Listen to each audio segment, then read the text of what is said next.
Dans l'école Moïse Lévy, les élèves sont revenus assez nombreux dans le dispositif Ulysse, car ils avaient très très envie de reprendre le chemin de l'école.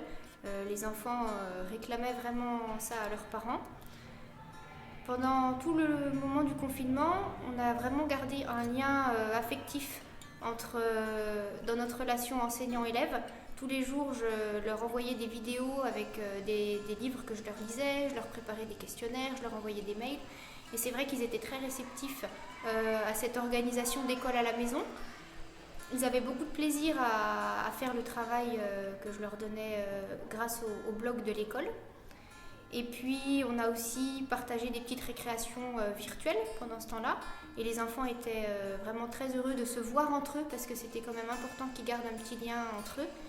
Et là, ils avaient très envie donc, de se retrouver à l'école et de reprendre une vie d'élève ordinaire. On a décidé de rescolariser notre fils pour donc son bien-être parce qu'il avait envie de retrouver sa maîtresse et ses camarades, le besoin de travailler, de jouer à l'école. Et parce que aussi qu'il n'aime pas être enfermé trop. Donc ça a vraiment fait du bien de reprendre la scolarité normalement. Et on retrouve là la relation parents-enfants, parce qu'on avait aussi parents-profs, et on n'est pas là pour former nos enfants, c'est un peu compliqué pour nous, pour tous les parents. Et là, ils retrouvent vraiment une bonne éducation point de vue scolaire, et on voit l'effort qu'il fait quand il revient de l'école, il est heureux, parce qu'il a réussi ses exercices, tout ça, donc je trouve ça super. C'est un bien-être. C'est un bien-être, et après, on a fait confiance à l'école.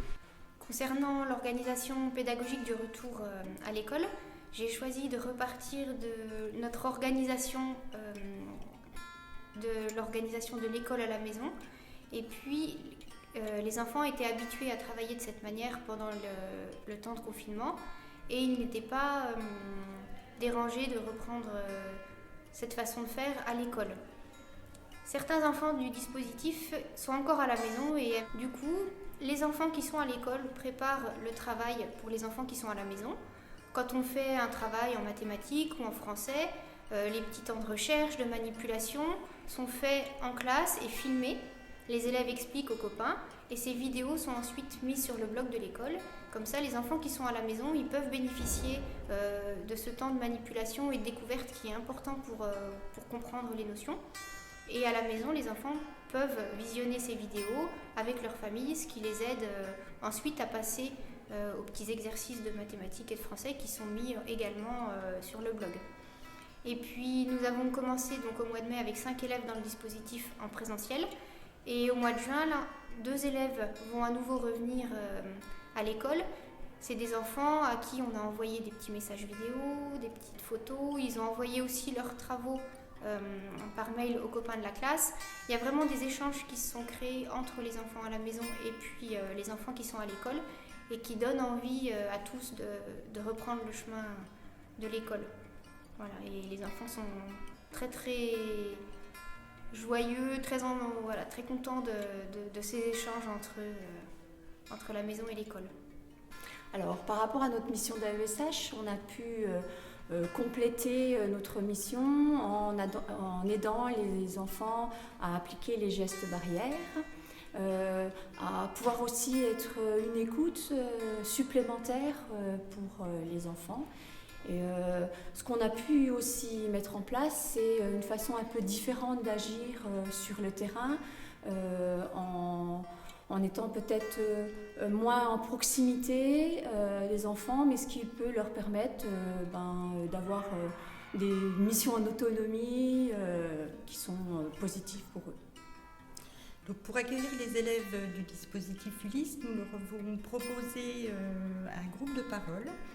Ce groupe de parole permettait aux enfants d'être entendus sur leur vécu, leur ressenti par rapport à la période de confinement, mais également à la période post-confinement.